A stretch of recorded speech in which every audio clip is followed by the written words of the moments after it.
So we got a comment on our last YouTube video, will cardio kill your gains, or can cardio kill your gains, conditioning for the powerlifter? We'll ask for some more specific ways of programming aerobic capacity or some cardio work within a strength training program. So that's what we're going to be answering today.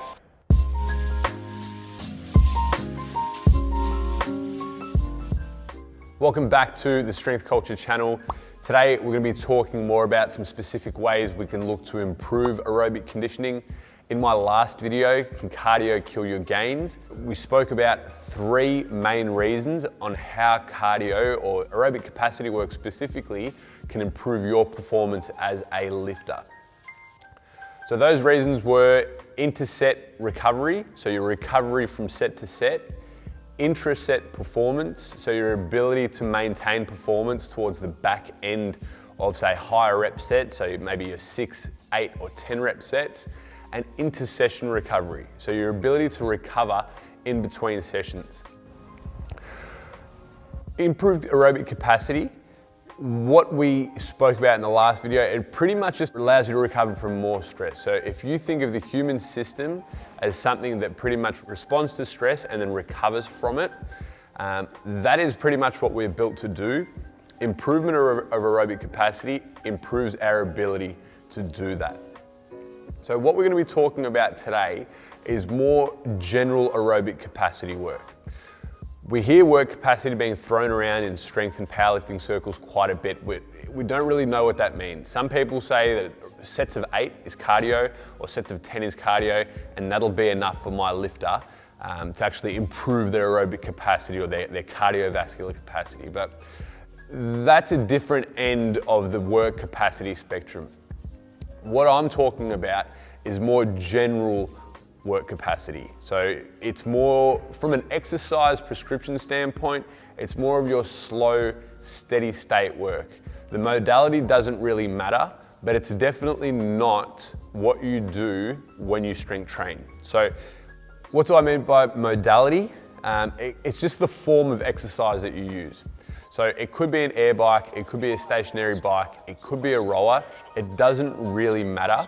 We're just trying to steer clear from what the main lifts are. So if we're squatting, benching and deadlifting as a power lifter, in a general work capacity session, it doesn't make sense to program those exercises in there.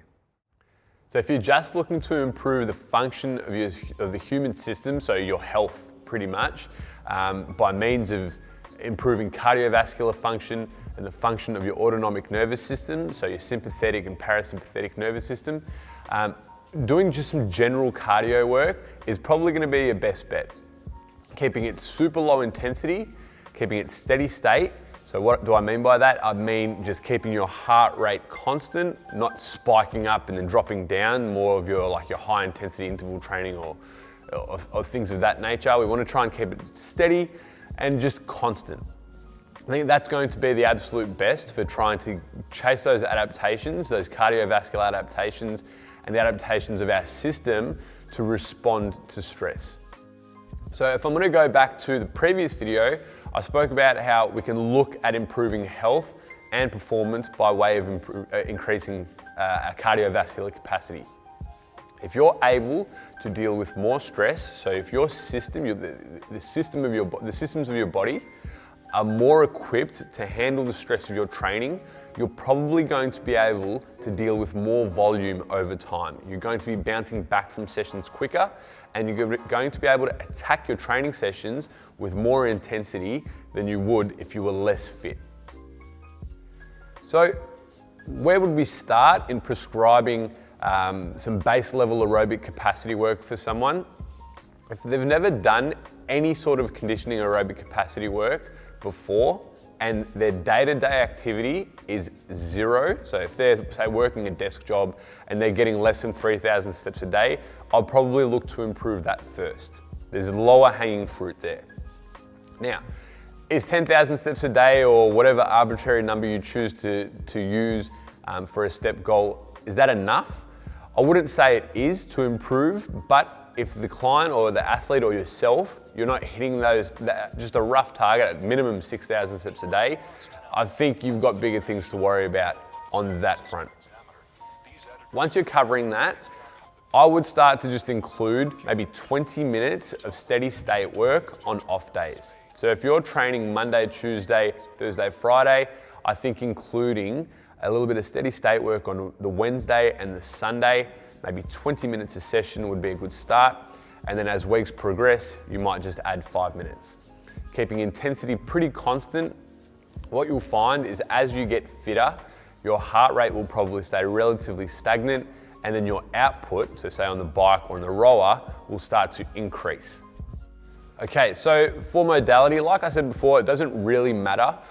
What I would steer clear from is things with heaps of eccentric loading. So things like running, where you're landing and then you're pushing off again, or where plyometric activity is super high. So if you're doing heaps of jumping activity within your sessions, it's probably gonna start taking away from your strength training sessions. Same with running. It's really stressful because of the ground contact. It wouldn't be my go-to for a powerlifter or someone that's heavily invested in strength training to use running as a modality. So things like concentric focused modalities like the air bike, where you're not really lengthening muscles, it's more just the push. Even doing circuits with things like kettlebell swings, with the air bike included in there, you might do some yoga push-ups, some variability focused movements, things of that nature that are just constant, quite low intensity and won't impede your recovery or impede the strength training session the next day. That would be my go-to. Now, in terms of timing, when to put it, like I said, on off days is probably your best bet. If you haven't got time to do it on off days and you sort of want to just bang it out on the day of your strength training session, it wouldn't be much of a problem if you did, say, 10 minutes prior to your session, almost as like a bit of a warm-up, and 20 minutes post-session. If you're going to do a double session, so AM, PM, I would probably just try and separate those sessions as far as possible. So hopefully that answers your question. If you do have any more specific questions about cardio or conditioning for lifters, please drop it in the comment box below. If you want to get a little bit deeper in the physiology and some more practical application stuff of conditioning for lifters, I've got a webinar on the Melbourne Strength Culture website. It's available for purchase, so if you want to check that out, there'll be a link below.